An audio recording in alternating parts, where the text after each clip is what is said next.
Howdy, welcome back.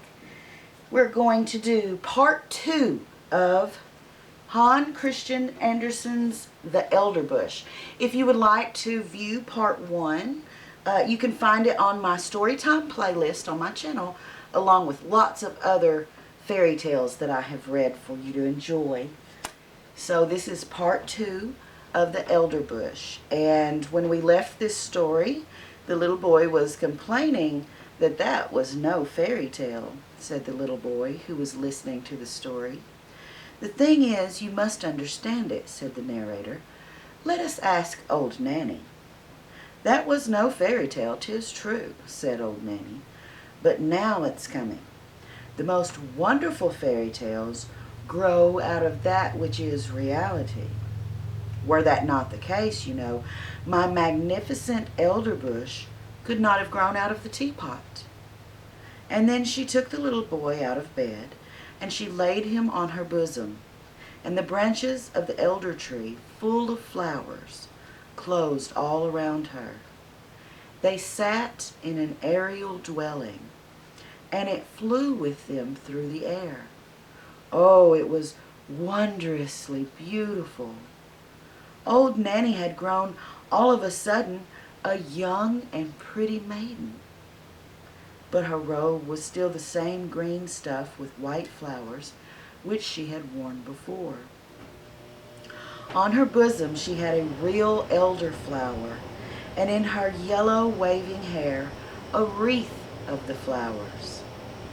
Her eyes were so large and so blue that it was a pleasure to look at them.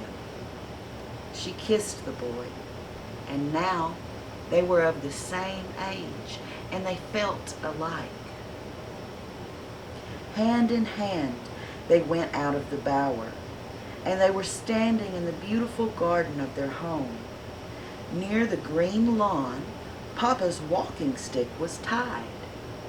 For the little ones, it seemed to be endowed with life, for as soon as they got astride it, the round polished knob was turned into a magnificent neighing head, with a long black mane fluttering in the breeze, and 4 slender yet strong legs shot out. The animal was strong and handsome, and away they went at full gallop along the lawn. Huzzah!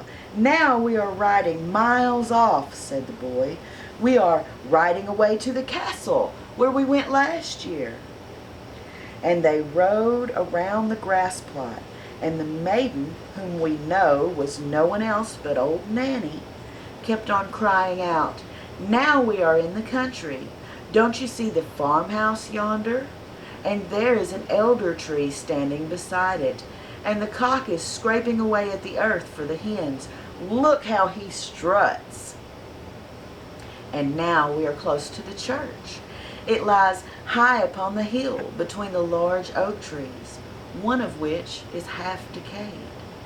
And now we are by the smithy, where the fire is blazing, and where the half-naked men are banging their hammers till the sparks fly about.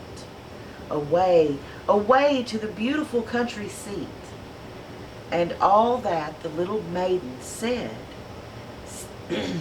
who sat behind on the stick, flew by in reality. The boy saw it all, and yet they were only going around on the grass plot. Then they played in a side avenue, and they marked out a little garden in the earth. And they took elder blossoms from her hair and planted them. And they grew just like those the old people had planted when they were children, as related before. They went hand in hand, as the old people had done. But not to the round tower, nor to Fredericksburg, no. The little damsel wound her arms around the boy, and then they flew away through all of Denmark. And spring came, and summer, and then autumn, and then it was winter. And 1,000 pictures were reflected in the eye and in the heart of the little boy. And the little girl always sang to him, This you will never forget.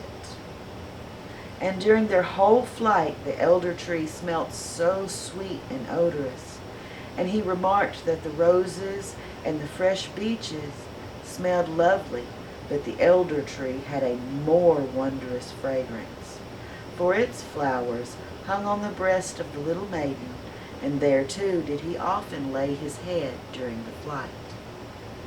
"It is lovely here in spring," said the young maiden, and they stood in a beechwood that had just put forth its first green, where the woodruff at their feet sent forth its fragrance, and the pale red anemone looked so pretty among all the green.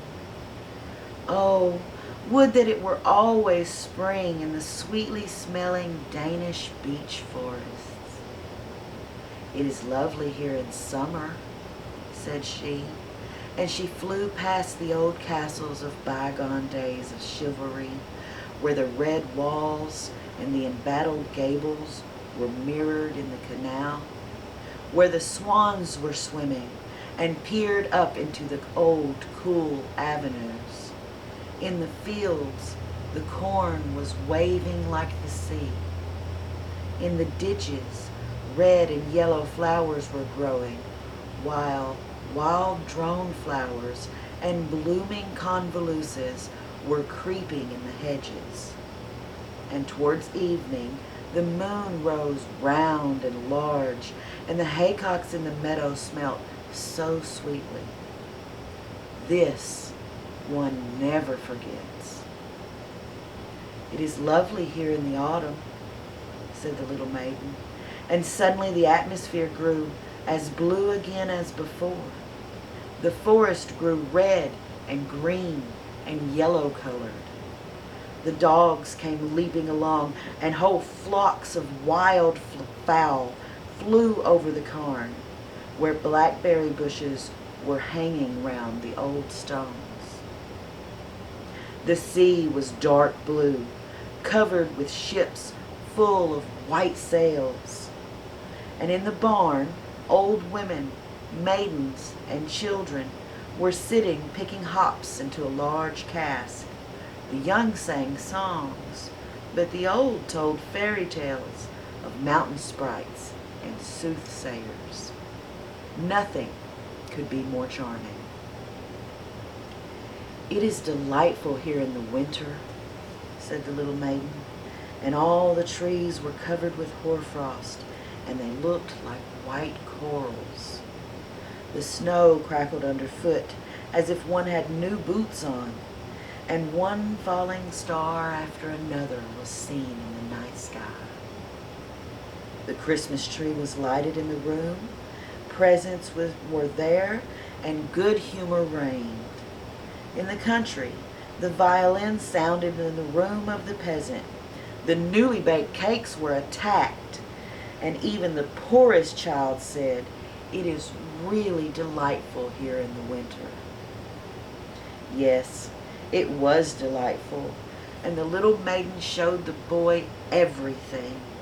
And the elder tree was still fragrant, and the red flag with the white cross was still waving, the flag under which the old seaman in the new booths had sailed. And the boy grew up to be a lad, and was to go forth into the wide world, far, far away to warm lands where the coffee tree grows. But at his departure, the little maiden took an elder blossom from her bosom and gave it to him to keep, and it was placed between the leaves of his prayer book.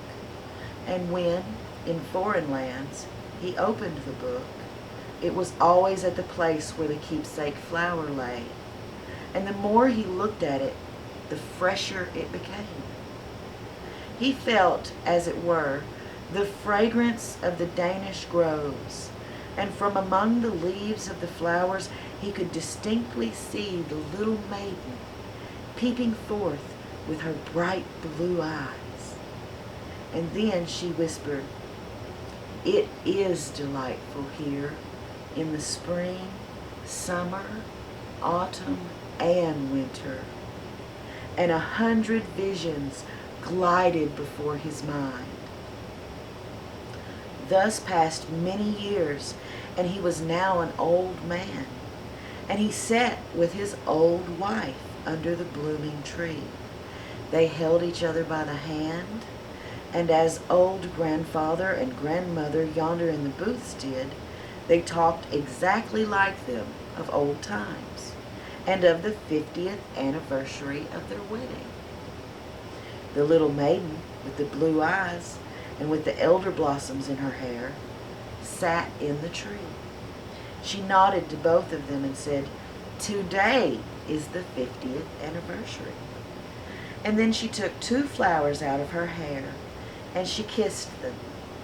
First, they shone like silver, then like gold. And when she laid them on the heads of the old people, each flower became a golden crown. So there they both sat, like a king and a queen, under the fragrant tree that looked exactly like an elder. The old man told his wife the story of old Nanny, as it had been told to him when he was a boy. And it seemed to both of them that it contained much that resembled their own history. And those parts where it was like them pleased them the most. "Thus it is," said the little maiden in the tree. "Some call me Old Nanny, others a dryad, but in reality my name is Remembrance. 'Tis I who sit in the tree that grows and grows. I can remember. I can tell things. Let me see if you have my flowers still." And the old man opened his prayer book. There lay the elder blossom, as fresh as if it had been placed there but a short time before. And Remembrance nodded, and the old people, decked with crowns of gold, sat in the flush of evening sun. They closed their eyes, and yes, that is the end of the story. The little boy lay in his bed, and he did not know if he had dreamed or not, or if he had been listening while someone told him the story. The teapot was standing on the table, but no elder tree was growing out of it. And the old man who had been talking was just on the point of going out the door, and he did go. "How splendid that was," said the little boy. "Mother, I have been to warm countries." "So I should think," said his mother. "When one has drunk 2 good cupfuls of elderflower tea, 'tis likely enough one goes to warm climates." And she tucked him up nicely, lest he should take cold. You have had a good sleep while I've been sitting here and arguing with him whether it was a story or a fairy tale." "And where is old Nanny?" asked the little boy. "She's in the teapot," said his mother, "and there she may remain." Thank you for joining me for the Elderbush by Hans Christian Andersen.